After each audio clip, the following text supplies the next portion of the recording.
Hello everyone, my name is Garvesh Sharma and today I'm going to represent a slide over phylogenetic tree construction by distance based method. So, what is actually a phylogenetic tree? A phylogenetic tree represents the evolutionary relationship between the organisms.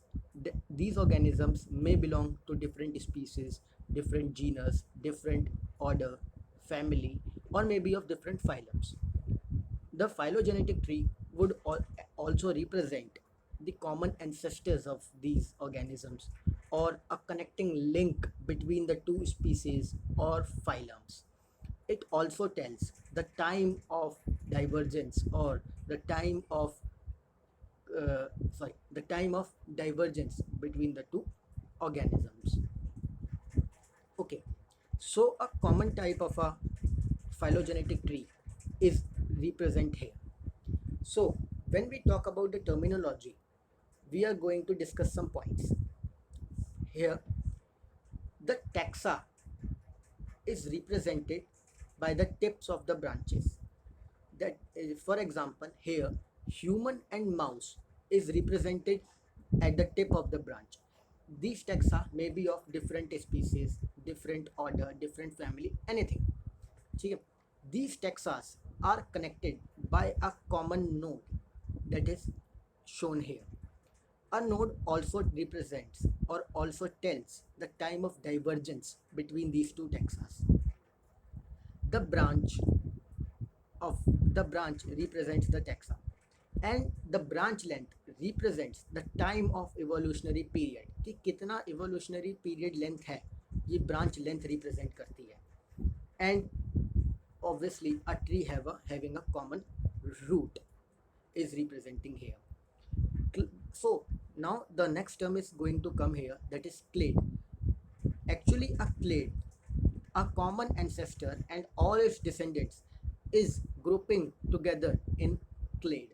आसान भाषा में बोला जाए तो जो भी एक common ancestor है और उसके आगे आने वाली जो भी पीढ़ियां हैं या उसके आगे आने वाले जो भी ऑर्गेनिजम्स हैं उस कॉमन इंसेस्टर से निकले हुए these all organisms are grouping together in a clade. जैसे हमने यहाँ पे बोला कि mouse is a common ancestor of a human, so it is basically both those two organisms are grouped into a clade.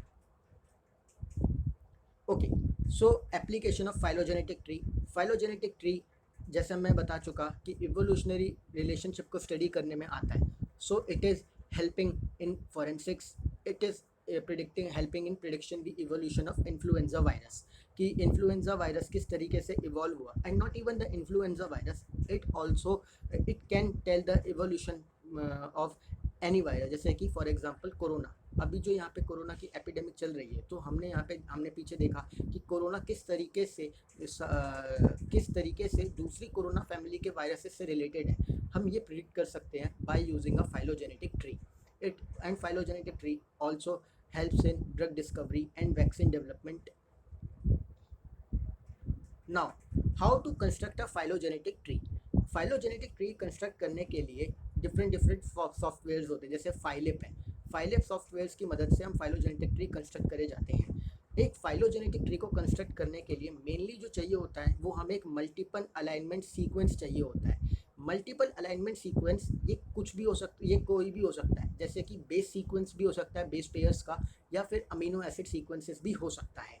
ठीक है. एंड ये multiple sequence alignments हम by using blast, by using muscles और any other method हम obtain कर सकते हैं. ये ब्लास्ट, ये मसल, ये सब एक सॉफ्टवेयर्स हैं जो कि NCBI site, that is national centre for bio informatics, उस पर अवेलेबल है. सबसे पहले हमें एक मल्टीपल सीक्वेंस अलाइनमेंट चाहिए होता है और मल्टीपल सीक्वेंस अलाइनमेंट मिलने के बाद में बाय यूजिंग अ फाइलिप हम एक फाइलोजेनेटिक ट्री कंस्ट्रक्ट करते हैं. जनरली फाइलोजेनेटिक ट्री को कंस्ट्रक्ट करने के लिए हमें कम से कम 8 से 10 सीक्वेंसेस चाहिए होते हैं जिससे कि हम एक अच्छा फाइलोजेनेटिक ट्री कंस्ट्रक्ट कर सकें. 2-3 सीक्वेंसेस के अंदर में ना एक इनकम्प्लीट सा फाइलोजेनेटिक ट्री बनता है, या फिर हम अच्छी तरीके से बता नहीं पाते कि ये 2-3 ऑर्गेनिजम्स किस तरीके से एक्चुअली कनेक्टेड है. So for a good phylogenetic tree construction we need at least 5 or more than 5 sequences. ठीक है. Now there are two kinds of an approach to construct a phylogenetic tree. One is character based approach and second is distance based approach. So in character based approach we use all the evolutionary information, that is individual substitution among the sequences to determine the most likely ancestral sequences. Okay, in a character based tree construction we are given a DNA segment for multiple species coming from the same part of the genome. For example, the same gene. Given the DNA sequence, we could like to construct the evolutionary tree predicting which species are more closely related and a recent common ancestor versus species that are not closely related and diverged earlier. अगर simple भाषा में बोले तो character based tree construction के अंदर में हमें एक ना डीएनए सेगमेंट दे दिया जाता है. ये डीएनए डिफरेंट डीएनए सेगमेंट दे दिए जाते हैं, and all this different DNA segments is coming from the same genome, coming from the same part of the genome, and by these different DNA segments we are going to create a phylogenetic tree. In distance based approach we generally rely on genetic distance between these sequences. जैसे मैंने बताया कि हमें एक phylogenetic tree construction करने के लिए multiple sequence alignment की ज़रूरत है, और इन multiple sequence alignments के अंदर में के बीच में जेनेटिक डिस्टेंसेस पर के बेसिस पर हम फाइलोजेनेटिक ट्री कंस्ट्रक्ट करते हैं. जेनेटिक डिस्टेंस अगर हम एक आसान भाषा में बोले, the number of mismatches between the bases, कि पूरे जीनोम में कहाँ कहाँ पर मिसमैचेस आए, या the fraction of the mismatches between the base pairs are generally referred as a distance based as a genetic distance. ठीक है. And on the basis of these distance matrix we are going to create a phylogenetic tree. So आसान भाषा में अगर बोला जाए तो again मैं बोलता हूँ कि सबसे पहले क्या करेंगे कि मल्टीपल सीक्वेंस अलाइनमेंट लेंगे डिफरेंट स्पीसीज या डिफरेंट ऑर्डर्स के बीच में, और इन मल्टीपल सीक्वेंस अलाइनमेंट्स के बीच में जेनेटिक डिस्टेंस मेजर करेंगे. जेनेटिक डिस्टेंस क्या होता है? जेनेटिक डिस्टेंस कहने का मतलब है कि किस तरीके की कितने नंबर ऑफ मिसमैचेस है बिटवीन द बेस पेयर्स. जितने फ्रैक्शन ऑफ मिसमैचेस हैं उतना ही वो जेनेटिक डिस्टेंस होता है. ठीक है. Okay, so there are 4 types of distance based method, that is UPGMA, NJ, FM and minimum evolution. And by all these 4 methods we are able to create a phylogenetic tree. Now starting with the first one, that is UPGMA. UPGMA, that is stands for unweighted pair group method with arithmetic mean. जैसा कि नाम बताता है, arithmetic mean distance, genetic distance या फिर multiple sequence alignment या फिर different species का जो जेनेटिक डिस्टेंस है, हम यहाँ पे एक एरिथमेटिक मीन लेते हैं और इन डिस्टेंसेस के एरिथमेटिक मीन के बेसिस पर हम एक फाइलोजेनेटिक ट्री कंस्ट्रक्ट करते हैं. जनरली जो UPGMA फाइलोजेनेटिक ट्री करता है कंस्ट्रक्ट, वो रूटेड डेंड्रोग्राम्स होते हैं. रूटेड डेंड्रोग्राम्स कहने का मतलब है सिंपल भाषा में रूटेड ट्री होता है, और यहाँ पे एक कांस्टेंट अजम्पशन होती है. अजम्पशन क्या होती है कि जितने भी ऑर्गेनिजम्स हैं वो या तो रूट से कनेक्टेड हों या नोड से कनेक्टेड हों, ये सब इक्विडिस्टिंक्ट होंगे. अंग्रेजी में बोले तो all the organisms they either connected with the node और with the internode are equidistant from root और नोड. कि रूट हो या नोड हो, जो टैक्सास हैं, जो ऑर्गेनिजम्स हैं, दे ऑल आर इक्विडिस्टिंक्ट. ठीक है. Okay, now let's look at this example. So एक यहाँ पर एक वर्किंग एग्जांपल दिखाया प्रेजेंट करा गया स्लाइड में. On a gene JC69 genetic distance matrix है जो कि कंप्यूटेड करा गया है by using the 5S rRNA. 5 bacteria यहाँ पे यूज़ करे गए हैं. बैसिलस सबटिलिस जो कि A से रिप्रेजेंट करा जाएगा, बैसिलस स्टीरोथर्मोफिलस जो कि B से रिप्रेजेंट करा गया है, लैक्टोबैसिलस विरिडेसेंस C से रिप्रेजेंट करा गया है, एकोलेप्लाज्मा मॉडिकुलम D से एंड माइक्रोकोकस लुटियस E से रिप्रेजेंट करा गया है. So here A common type of a general distance matrix is shown here representing the 5 species, that is A, B, C, D, E. अगर इन यूपीजीएमए मेथड सबसे पहले हम ये देखते हैं कि सबसे ज़्यादा छोटा डिस्टेंस मैट्रिक्स नंबर कौन सा है। यहाँ पे हम देख सकते हैं कि 17 सबसे छोटा नंबर यहाँ पे रिप्रेजेंट करता है, जो कि रिप्रेजेंट करता है distance between the two species A and B.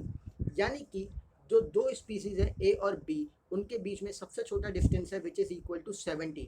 And starting from these two species we are going to create our phylogenetic tree.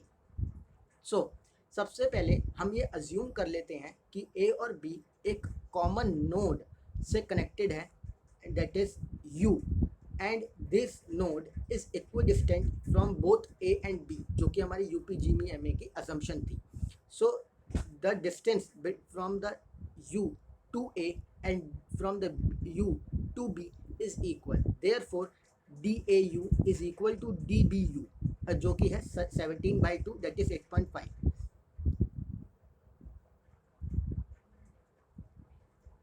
जैसा कि यहाँ पे शो करा गया है कि u एक इंटरनोड है जो कि a और b को कनेक्ट करती है। एंड अगर हम नीचे हाइट वाली लाइन देखें तो यहाँ पे 8.5 लिखा नज़र आ रहा है, तो यानी कि u का जो डिस्टेंस है a के साथ में एंड b के साथ में ये 8.5 है। Now let's get back to the previous line. So now we are going to create a new distance matrix. जो सबसे पहले हमने D1 मैट्रिक्स बनाया जो हमें गिवन था, अब हम D1 को D2 मैट्रिक्स में क्रिएट करने वाले हैं। ऐसा करने के लिए हमें यहाँ पे जो दो हमारी स्पीसीज थी ए और बी, उसको हम क्लब कर देंगे। एंड नाउ हम डिस्टेंस कैलकुलेट करेंगे ए बी का सी के साथ में, डी के साथ में एंड ई के साथ में। और जो ये नया D2 डिस्टेंस मैट्रिक्स होगा, ये इसमें एक रो और एक कॉलम कम होगी। क्यों कम होगी? क्योंकि ए और बी को अब हमने यहाँ पे क्लस्टर कर दिया है। सो अगर हम ए बी का सी के साथ डिस्टेंस देखें, जो कि कैलकुलेट होता है ए का सी के साथ D1 AC that is plus D1 BC by 2। इसी तरीके से ए बी का अगर हम डी के साथ में डिस्टेंस देखेंगे D2 ABD में, तो हम देखते हैं यहाँ पे equal to D1 AD plus D1 BD by 2। और इस तरीके से हम एक नया डिस्टेंस D2 मैट्रिक्स जनरेट करते हैं विच इज शोन हेयर। तो अब आप यहाँ पे देख सकते हो कि एक नया डिस्टेंस मैट्रिक्स D2 क्रिएट करा गया है with having 4 rows and 4 columns. ठीक है, यहाँ पे जो ये ज़ीरो रिप्रेजेंट कर रहा है, it is the distance. Simple सी बात है कि ए बी का ए बी से डिस्टेंस ज़ीरो ही होगा, एंड सी का सी के साथ ज़ीरो होगा, डी का डी के साथ ज़ीरो होगा, ई का ई के साथ ज़ीरो होगा। अब हमने जो पीछे प्रीवियस स्लाइड में कैलकुलेट करा था ए बी का सी के साथ, जो कि आया था 25.5, हमने यहाँ पे रिप्रेजेंट करा। इसी तरीके से ए बी का डी के साथ करा था 32.5 और ए बी का ई के साथ करा 22। जो बाकी के डिस्टेंसेज है, दैट इज सी का डी के साथ, सी का ई के साथ, ये बाकी के distances as it is previous matrix से हमने D1 मैट्रिक्स से यहाँ पे डाल दिए। अब हम यहाँ देखते हैं तो इस मैट्रिक्स के अंदर सबसे छोटा नंबर हमें 22 रिप्रेजेंट होता है। 22 जो कि किसका है? ई स्पीसीज का है। तो अब हम क्या करेंगे कि इस ई स्पीसीज को ए बी के साथ में क्लब कर देंगे, और हम ये मान लेंगे कि ये जो ई स्पीसीज है ये ए और बी दोनों स्पीसीज के साथ में कनेक्टेड है with a common node V. तो जैसे कि यूपीजीएमए की असम्पशन है कि डिस्टेंस वी का डिस्टेंस ए के साथ बी बराबर होगा बी के साथ बी, ई के साथ बी, जो कि आएगा 22/11। जैसा कि हम डेंड्रोग्राम में आगे देखेंगे कि ए बी ई के साथ में कनेक्टेड है, और मैंने जैसे बताया कि V एक कॉमन नोड है जो कि ए बी को कनेक्ट कर रही है और ई को कनेक्ट कर रही है। And distance shown here in a height column that is equal to 11। ठीक है, एंड यहाँ पे एक और चीज़ देखने को मिली कि V और U के बीच में डिस्टेंस कितना रह गया? 2.5, जो कि हम कैलकुलेट कर सकते हैं by subtracting the V from U। सो अब जैसे मैंने बोला कि हमने ए बी स्पीसीज़ को ई के साथ में क्लब कर दिया है, So we are now going to update our distance matrix into D3 matrix. So similarly जैसे हमने पहले करा कि AB, अब ABE को C के साथ इसका डिस्टेंस कैलकुलेट करा जाएगा, ABE का डिस्टेंस D के साथ कैलकुलेट करा जाएगा और एक new distance matrix D3 create करा गया. Here it is shown that is ABE का डिस्टेंस C के साथ आया था 30, ABE का डिस्टेंस D के साथ आया था 36. इसी तरीके से जो पहले के डिस्टेंसेस थे दैट इज C का D के साथ C एंड वो डिस्टेंस एज इट इज़ उतार लिए गए. सो एक नया D3 मैट्रिक्स हमने यहाँ पे क्रिएट करा और यहाँ पे देख सकते हैं कि 28 एक नया नंबर है. लेकिन यहाँ पे हमने एक अलग बात भी देखी. यहाँ पे एक नई बात क्या है कि जो पहले सिर्फ और सिर्फ एक नई स्पीसीज आई थी ई, एक ही स्पीसीज थी, लेकिन यहाँ पे दो डिफरेंट स्पीसीज है C and D. Now the C and D is having a closest distance matrix with having number 28. So now this C and D matrix is connected by the node that is denoted by W. ठीक है. Now therefore the branch length connecting W to C and D is 14, that is shown here. A third distance, so now we are going to connect the C and D with W, and as shown in the height column 14 is the distance from C to D. and जो कि हम अगर देखें तो W का distance B के साथ 2.5 निकल कर आया एंड W का डिस्टेंस U के साथ 7 that is 5 निकल कर आया.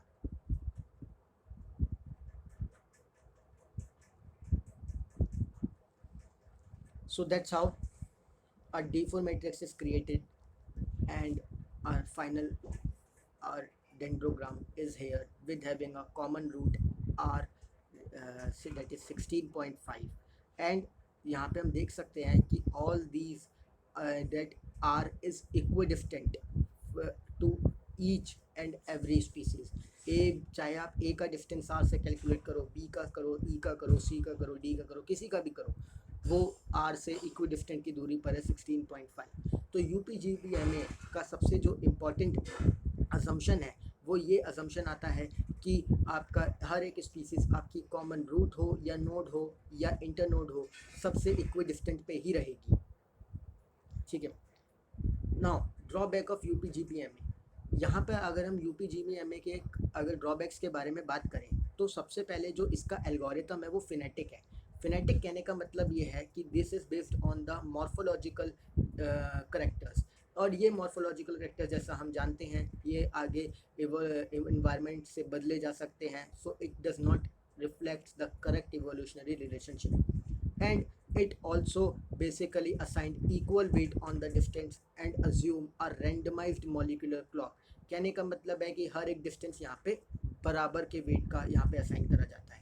But in case of WPGMA जो कि स्टैंड करता है weighted pair group method with arithmetic mean, यहाँ पर हम क्या करते हैं कि डिस्टेंसेस को डिफरेंट वेट असाइन करते हैं. बस पूरी प्रोसेस, मैं दोबारा बताता हूँ, पूरी प्रोसेस बिल्कुल सिमिलर है UPGMA के WPGMA में, लेकिन बस यहाँ पर डिफरेंट वेट्स असाइन करे जाते हैं ऑन द डिस्टेंसेस. UPGMA में हमने एक जैसे ही वेट असाइन करे थे टू द डिस्टेंसेस बस, और कोई फॉर्मूला में या किसी भी चीज़ में कोई चेंजेस नहीं है. Now the neighbour joining method. Neighbour joining method generally it clusters the organisms or the species by using a clustering matrix or by using the genetic distances. Saitou and Nei ने 1987 के अंदर में ये developed करी थी. And जो हम NJ method से जिस तरीके का ट्री बनाते हैं वो अनरूटेड ट्री होता है. रिमेंबर, अगर हम बात करें UPGMA में तो हम उसमें रूटेड ट्री कंस्ट्रक्ट करते हैं, लेकिन हम एनजे मेथड के अंदर में एक अनरूटेड ट्री कंस्ट्रक्ट करते हैं. लेकिन UPGMA मेथड की तरह हम यहाँ पे constant rate of assumption assume नहीं करते. I repeat, we are not going to assume a constant rate assumption in the NJ method as compare to UPGMA method. So यहाँ पे सबसे पहले अगर हम एक कंस्ट्रक्शन ऑफ ट्री के बारे में बात करें बाय द एनजे मेथड, तो सबसे पहले एक अनरिजॉल्व्ड ट्री मिलता है हमें, जो कि एक स्टार नेटवर्क की तरह नज़र आता है। एंड धीरे धीरे धीरे धीरे हम इसको रिजॉल्व करते हुए एक एक फाइलोजेनेटिक ट्री बना लेते हैं। सबसे पहले जो स्टेप होता है is to calculate the distance matrix, based on the current distance matrix calculate the matrix Q.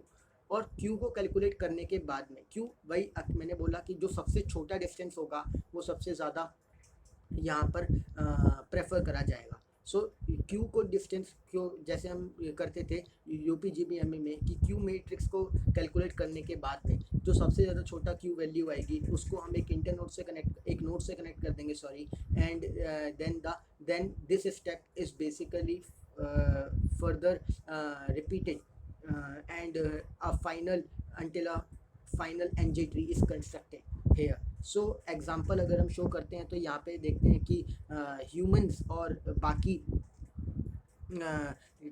Different species of human, that is australoid, caucasoid, negroid and mongoloid of Asians. तो यहाँ पर एक तरीके का एक एनजे ट्री डेवलप करा गया है by using the NJ method. Now advantages of NJ method, जैसे हम पहले बता चुके हैं कि यूपीजीबीएमए और डब्ल्यूपीजीएमए के मुकाबले ये मेथड एक तरीके का constant rate of evolution assume नहीं करता। इस मेथड के अंदर में जो आप लार्ज डेटा सेट्स को बेसिकली एनालाइज कर सकते हो, and it is fast as compare to least square, maximum parsimony and maximum likelihood methods के मुकाबले ये ज़्यादा फास्ट है। It does not basically assume a constant rate of evolution, and here we can basically analyze a large data sets. Now drawbacks के बारे में बात करें, so it only consider a final tree or it neglect the many other possibilities of phylogenetic tree, कि सिर्फ एक ही tree basically ये produce कराएगा और या फिर सिर्फ बेस्ट वाला जो होगा वही प्रोड्यूस करा जाए, वही देखा जाएगा। बाकी जो पॉसिबिलिटी है एनजे ट्रीज़ की वो सारी नेग्लेक्ट कर दी जाती है। और इसके अलावा जो दूसरा सबसे बड़ा ड्रॉबैक ये है कि लॉन्गर डिस्टेंसेस के अंदर जब हम कैलकुलेट करते हैं तो एरर के चांसेस ज़्यादा होते हैं, जो कि इस मेथड के अंदर सबसे ज़्यादा देखे जा सकते हैं। And it will create a biased tree, again कि अगर आप ज़्यादा लंबे डिस्टेंसेस को मेजर करते हो तो एरर होने के चांसेस बहुत ज़्यादा हैं, and therefore it will create a biased tree. Now going forward to another method, that is FM method, which Margoliouth method. यहाँ पे भी हम क्लस्टरिंग करते हैं using the evolute distance matrix, लेकिन जो ये डिस्टेंस मैट्रिक्स यहाँ पे मिलता है ये ज्यूक्स-कैंटर मेथड या ज्यूक्स-कैंटर इक्वेशन से मिलता है, जो कि है -3/4 ln 1 - 4/3 मल्टीप्लाई p। यहाँ पे p again fraction of mismatches between the sequences. तो हम देख सकते हैं कि पूरे डिस्टेंस मैट्रिक्स के अंदर में, डिस्टेंस मेथड के अंदर में जो mismatches between the sequence है, it this is considered as distance, कि जितने भी पूरे जीनोम के अंदर में मिस मैचेस होंगे ना, the fraction of mismatches between the base pairs are considered as distance. तो जो ये हम एनजे मेथड के बारे में एफएम मेथड के बारे में बात कर रहे हैं, तो that is the distance matrices you created by using the Jukes Cantor equation. ठीक है, सो यहाँ पे भी हम एनजे मेथड की तरह एक अनरूटेड फाइलोजेनेटिक ट्री कंस्ट्रक्ट करते हैं जिसमें कॉमन एंसेस्ट्रल नोड नहीं होती। सो अभी तक हमने जो एक रूटेड ट्री कंस्ट्रक्ट करा है वो सिर्फ और सिर्फ आपका यूपीजीबीएमए मेथड के अंदर में करा, जहाँ पे हमें कॉमन एंसेस्टर्स की जानकारी मिल पाती है। लेकिन एनजे और एफएम मेथड के अंदर में एक तरीके से हमें कॉमन एंसेस्टर्स की जानकारी नहीं मिल पाती, because they produces a unrooted phylogenetic tree. So here it is formula represent. So यहाँ पे हम एक 3 पॉइंट फार्मूला अप्लाई करते हैं। हम ये अज्यूम, जैसे कि हमें यहाँ पे एक 3 टेक्सास गिवन है आई, जे एंड के।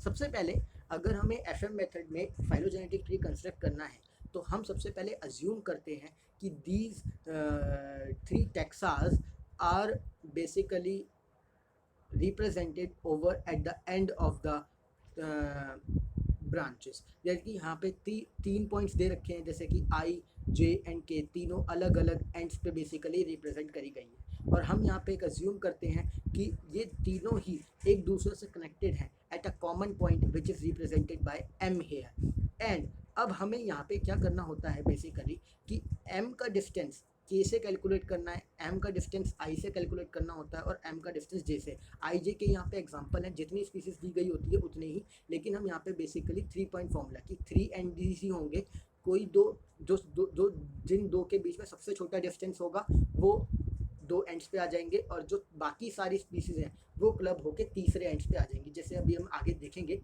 एग्जाम्पल के अंदर में।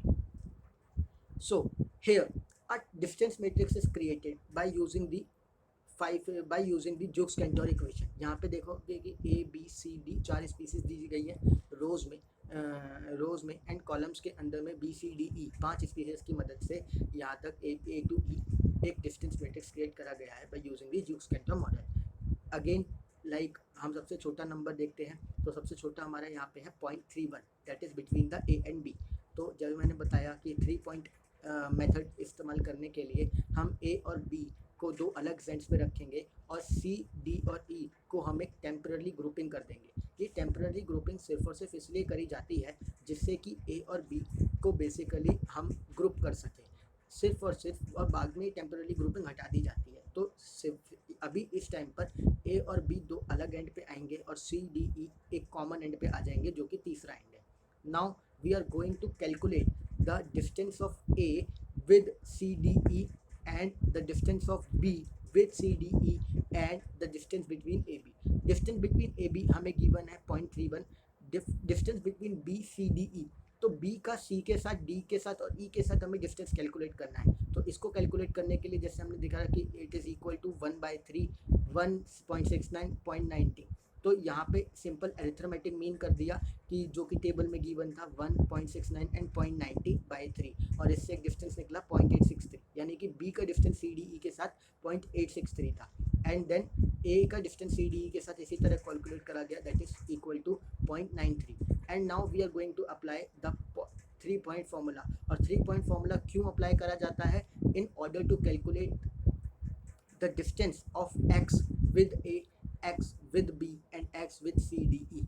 सो जब हमने 3 पॉइंट फार्मूला अप्लाई करा तो distance of X with A आया 0.1885 and distance of X B आया with 0.1215 bye using the formula that is half of DCDEA plus half of DCDEB minus half of DAB. Actually it's just kind of a vector thing. आप previous slide में देखो, अगर हमें m का distance k के साथ में करना है तो हमें सिंपल क्या करना है कि i k को ऐड कर दो, k j को ऐड कर दो एंड माइनस कर दो i को j के साथ में, तो एक वेक्टर रिजल्टेंट बन जाता है कि i k और k j एक वेक्टर रिजल्टेंट दे देते हैं एंड उसको माइनस कर दिया जाता है i j के साथ में। ठीक है, तो it's just kind of a vector thing in order. और सिमिलरली अगर हमें m का j के साथ में करना होगा तो हम k j को ऐड कर देंगे, i j को ऐड कर देंगे एंड माइनस कर देंगे k i को। एंड इसी तरीके से m i के लिए करेंगे कि i k को ऐड कर दिया, i j को ऐड कर दिया और माइनस कर दिया k j को। So kind of a vector thing यहाँ पे दी गई है।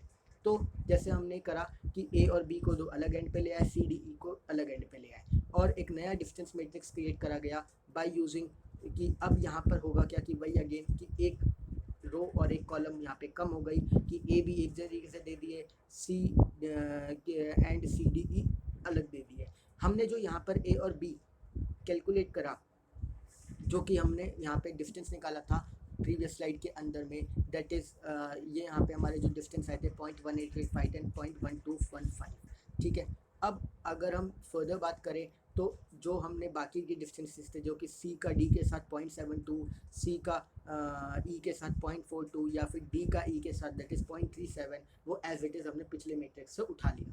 ठीक है, अब इस मैट्रिक्स के अंदर देखें तो एक नया तो जो सबसे छोटा डिस्टेंस है जो कि कनेक्टेड है दैट इज़ 0.37 जो कि D और E के साथ में है। सो नाउ जो D और E होंगे हमारे वो दो अलग एंड पे होंगे और जो बाकी की बची स्पीसीज है that is A, B and C वो तीसरे एंड पे आ जाएंगी। And again we are going to and again we assume that A, B, C, D and E these both three ends are connected at a common node that is Y.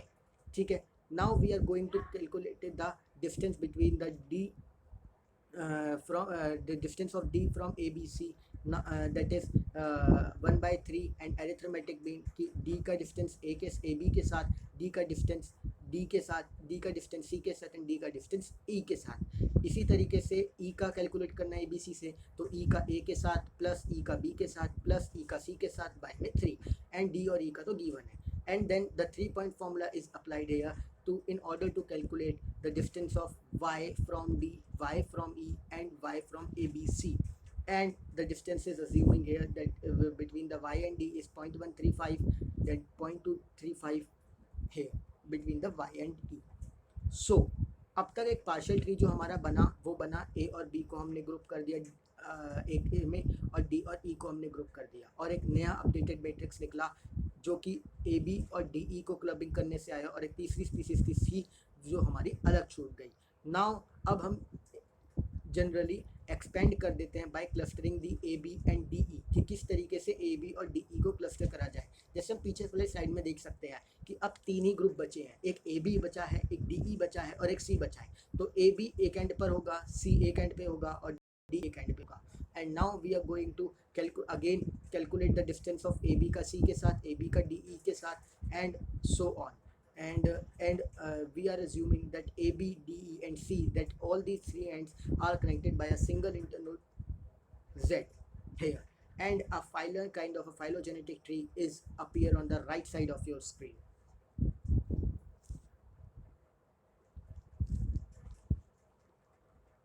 Okay, now the last method is minimum evolution method. Minimum evolution method जो सबसे पहले describe करा गया था by Kidd and Sgaramella and then earlier by Rzhetsky and Nei in 1992। So सबसे पहले जो minimum evolution में असम्पशन था, अभी तक हमने देखा कि सबसे असम्पशन सिर्फ और सिर्फ यही थी कि चाहे अगर UPGB मेथड में बात करो तो सभी नोड से डिस्टेंस इक्वल होगा, रूट से डिस्टेंस इक्वल होगा। NJ मेथड में बात करो तो यहाँ पे किसी तरीके का कोई कॉन्स्टेंट रेट ऑफ एवोल्यूशन नहीं था, जो सबसे बेस्ट ट्री आएगा वही कंसीडर करा जाएगा। अगर हम FM मेथड में बात करें तो सबसे पहली की यही बात की अगेन की कॉन्स्टेंट रेट ऑफ इवोल्यूशन नहीं है। लेकिन in case of minimum branch tree के बारे में बात करें तो जो सबसे smallest sum of branch length आएगी वही ट्रू वन कहलाएगी। सब अगेन समझने वाली बात यह है कि अब तक हम सिर्फ डिस्टेंस मैट्रिक्स को जो सबसे छोटा था उसको हम बेसिकली कंसीडर करके आ रहे थे, लेकिन in case of the minimum evolution we are going to consider the smallest sum of branch length and it is actually the true one. And बाकी के दोनों method that is NJ and FM की तरह ये भी एक unrooted tree देता है, ठीक है। And here it is shown a minimal evolution tree which is between the monocots, dicots and bacteria. Main method जो समझाने वाले थे जो कि एक्चुअली फार्मूला बेस्ड थे वो FM and NJ method, NJ FM and mainly UPGB MA method ही होता है। मिनिमम एवोल्यूशन आता है but on the theory purposes ज़्यादा रहता है। Now advantages of minimum evolution अगर हम बात करें, it can be used indirectly measure distances and distances can be corrected for unseen events. Generally character based method से फास्ट है और एक ऑब्जेक्टिव फंक्शन रखता है। It can be used to compare to clustering methods. Disadvantages के बाद में बात करें तो स्लोअर होता है क्लस्टरिंग मेथड से, and when characters are transformed into distances informations get lost here. And सबसे ज़्यादा जो मैंने बात करी कि मेन मिनिमम इवोल्यूशन का मेन यही होता है कि स्मॉलेस्ट सम ऑफ ब्रांचेस होती हैं, तो जो smallest sum of branches length है तो वो बेसिकली वही आपकी जनरली सबसे बेस्ट वन कंसिडर करी जाती है। तो इतनी जो बट इस तक पहुंचने के लिए ना हमें कई तरीके की डिफरेंट ट्री टोपोलॉजीज कंसीडर करनी पड़ती है which is practically impossible. So by manually it is impossible, by computer it can be done, but by manual when we are appearing in the exam it is impossible. So this is a disadvantage of ME methods. अगर हम पूरे distance based methods के बारे में बात करें तो generally मैंने बताया कि it is less sensitive to the evolutionary rate than the cluster analysis and can handle many sequences at a time, generally produce a reasonable estimate of phylogeny and they are fast. So basically जो character based method के मुकाबले जो distance based methods होते हैं वो generally morphologically dependent नहीं होते. So these methods are not getting affected by the environmental and all these and they can handle many sequences at a time and produce a reasonable estimate of phylogeny. Disadvantages क्या हैं कि it is more sensitive then the parsimony and maximum likelihood method, तो जिसकी वजह से systematic error होने के possibilities हैं। The relationship between the individual character and the tree is lost in process of reducing the characters to distances. कि कहने का मतलब ये है कि जब हम डिस्टेंस की करेक्टर्स को हम डिस्टेंस के अंदर में रिड्यूस कर देते हैं, तो उस कंडीशन के अंदर में जनरली जो इंडिविजुअल करेक्टर्स होते हैं ट्री के और इंडिविजुअल्स के, वो लॉस्ट हो जाते हैं। And the strength of this technique is depend on the accuracy of the distance estimates. Similar मैंने पहले ही बताया कि जेनेटिक डिस्टेंस और पूरा डिस्टेंस बेस्ड मेथड इस बात पर रिप्रेजेंट करता है कि actually fraction of mismatches between the base pairs in a whole genome कितने हैं। जितने मिस मैचेस होंगे उतनी ही ज़्यादा बेसिकली डिस्टेंस होंगे, and all these 4 methods are based on only this approach.